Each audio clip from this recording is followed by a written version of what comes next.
You do not need to configure every feature before starting.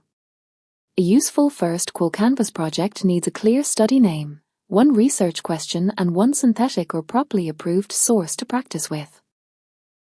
You can begin on the free plan without a card.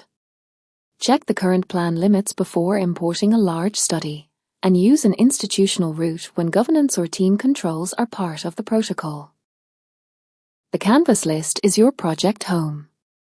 Use a specific name that another researcher will recognize, especially when you expect several phases, samples, or analytic approaches.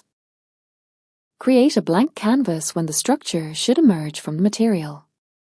Use a template when you want a starting codebook or workflow, then edit it to match the study rather than treating it as a fixed method.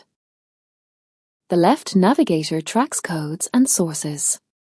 The center is the spatial canvas. Primary actions sit across the top, while the status bar shows connection, save state, zoom, and the command shortcut. If the interface feels dense, open Help. Take the product tour, view the keyboard shortcuts, or open the complete guide. Learn one outcome at a time instead of trying to memorize every menu. A successful first session ends with one canvas, one source, one code, and one short memo about what you noticed. That is enough to understand the core loop and return with confidence.